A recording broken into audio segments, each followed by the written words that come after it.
ये मूवी शुरू होती है सिंगापुर एयरपोर्ट से, जहां ब्रॉडी टॉरेंस को दिखाया जाता है।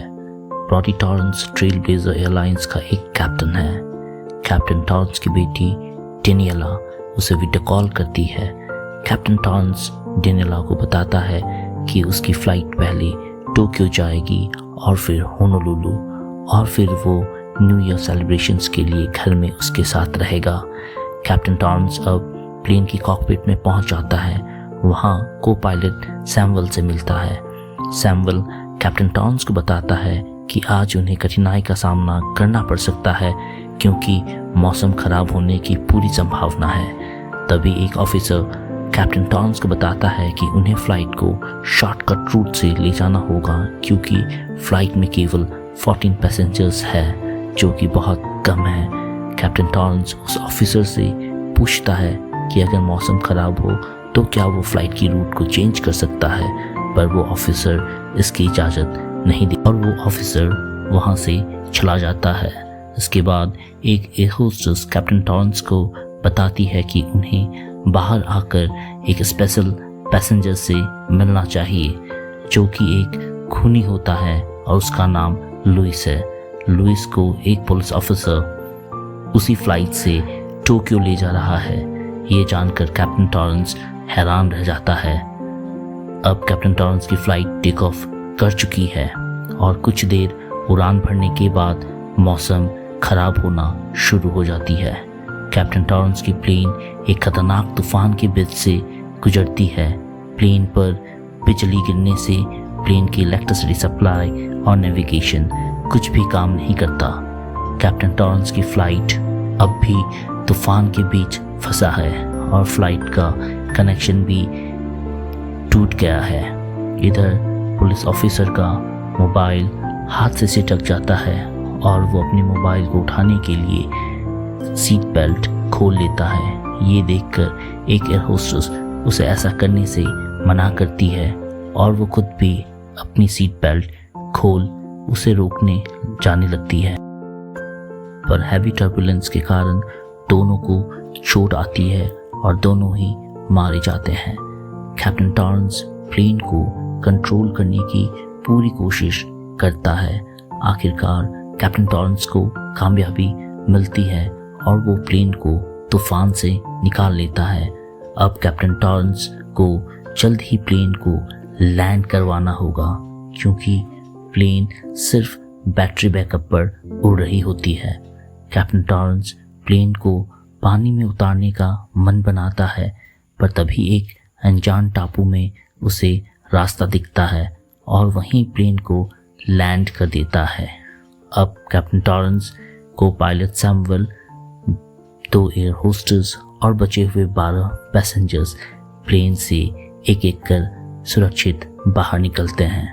उधर न्यूयॉर्क में ट्रेल ब्लेजर्स एयरलाइंस कंपनी के हेडक्वार्टर्स में ऑफिशियल्स को कैप्टन टॉरेंस की फ़्लाइट का लापता होने की बात पता चलती है और कंपनी का सीईओ टैरी इस सब की जानकारी जुटाने के लिए अपने क्राइसिस मैनेजर स्कॉट स्टिल को बुलाता है। कैप्टन टॉरेंस पैसेंजर्स को समझाता है कि जल्द ही कोई ना कोई रेस्क्यू टीम ज़रूर उनकी मदद के लिए वहाँ पर आएगी, इसलिए उन्हें धैर्य रखना चाहिए। कैप्टन टॉरेंस और सैमुअल प्लेन की पावर सप्लाई को ठीक करने की कोशिश करते हैं, जो कि बिजली गिरने की वजह से खराब हो गई है। इधर न्यूयॉर्क के हेडक्वार्टर में मैनेजर स्कॉट स्टिल पहुंचता है और मामले की गंभीरता को समझकर सभी को सुझाव देता है कि उन्हें एक प्राइवेट सिक्योरिटी टीम को हायर करनी चाहिए। अब टेररिस्ट ग्रुप के लीडर डट्टू को दिखाया जाता है। डट्टू का कब्जा पूरे जोलो आइलैंड। एक आदमी डट्टू को बताता है कि उसने कल रात एक बड़ी प्लेन को काफ़ी नीचे उड़ते देखा था। डट्टू ये सुनकर हैरान रह जाता है। डट्टू उस आदमी को कुछ पैसे देता है और फिर अपने लोगों को उस प्लेन के बारे में पता लगाने के लिए भेजता है।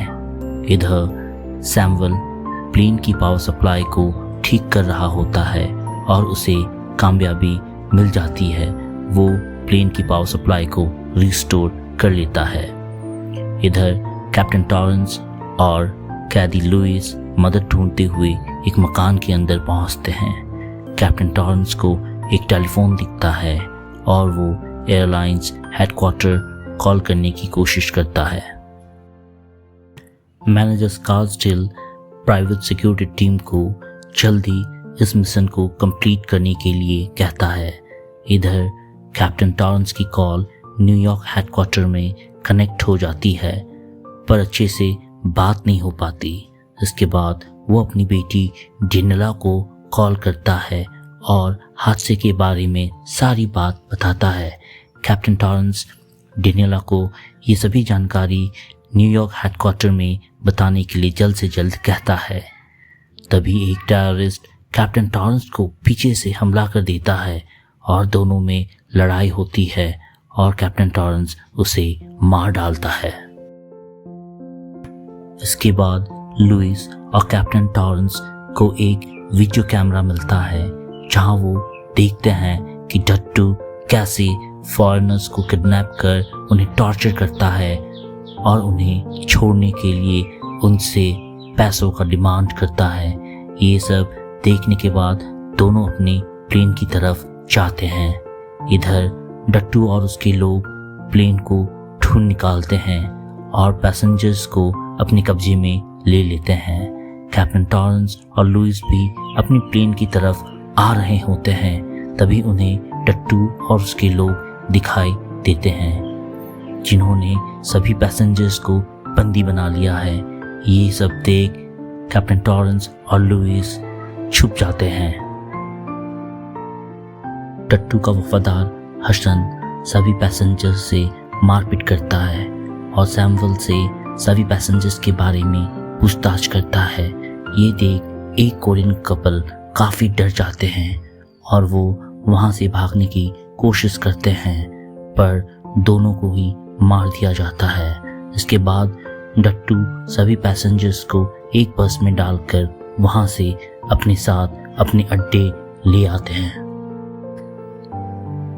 उनके जाने के बाद कैप्टन टॉरेंस प्लेन की कॉकपिट में देखता है कि प्लेन की पावर सप्लाई और सभी इलेक्ट्रॉनिक्स वर्क कर रहे हैं। फिर वो अपनी लोकेशन न्यूयॉर्क हेडक्वार्टर सेंड करता है और वहाँ आने वाले रेस्क्यू टीम के लिए एक मैसेज छोड़कर लुइस के साथ अपने पैसेंजर्स को वापस लाने के लिए डट्टू के अड्डे चला जाता है। इधर कैप्टन टॉरेंस और लुइस किडनैप हो चुके पैसेंजर्स को छुड़ाते हैं और उन्हें एक बस में बिठाते हैं, पर डट्टू के लोग चारों ओर होने के कारण वो बस को स्टार्ट नहीं कर पाते। ऐसे में कैप्टन टॉरेंस खुद को डट्टू के सामने सरेंडर करने चाहता है ताकि बस में बैठे पैसेंजर्स को मौका पाकर भाग सके। पर डट्टू कैप्टन टॉरेंस की बातें सुनकर बहुत ज़्यादा गुस्सा हो जाता है और हसन से कहता है कि इसे मार डालो।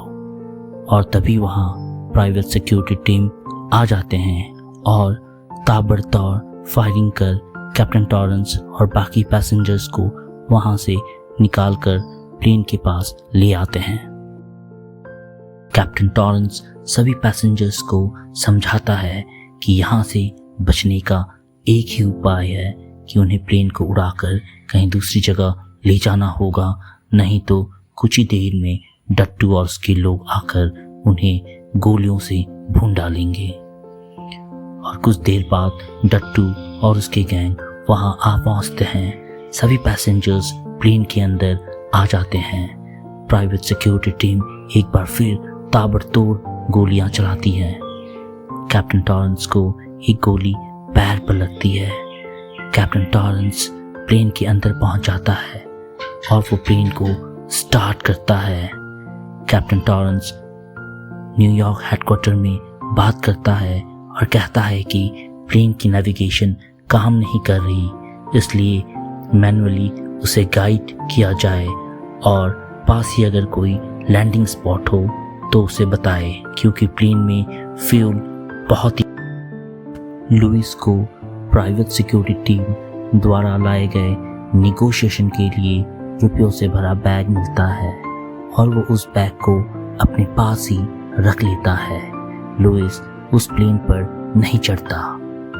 अब प्लेन स्टार्ट हो चुकी है और प्राइवेट सिक्योरिटी टीम के सभी मेंबर्स एक एक कर प्लेन पर चढ़ जाते हैं। डट्टू रॉकेट लॉन्चर लेकर ठीक प्लेन के आगे आ जाता है और इससे पहले कि डट्टू फायर करता, कैप्टन टॉरेंस प्लेन का टेक ऑफ कर लेता है और प्लेन के टायर से टकराकर डट्टू मारा जाता है। कैप्टन टॉरेंस जैसे तैसे कर प्लेन को कंट्रोल करने की पूरी कोशिश करता है। इधर न्यूयॉर्क हेडक्वार्टर से कैप्टन टॉरेंस को पास ही के सियासी आइलैंड में लैंड करने की डायरेक्शन मिलती है।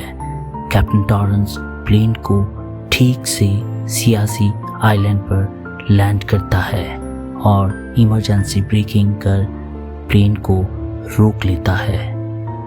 उन्हें अब इस जगह किसी तरह का कोई खतरा नहीं। सभी कैप्टन टॉरेंस की बहादुरी और सूझबूझ के लिए उसकी सराहना करते हैं और ये मूवी यहीं ख़त्म हो जाती है। Thanks for watching.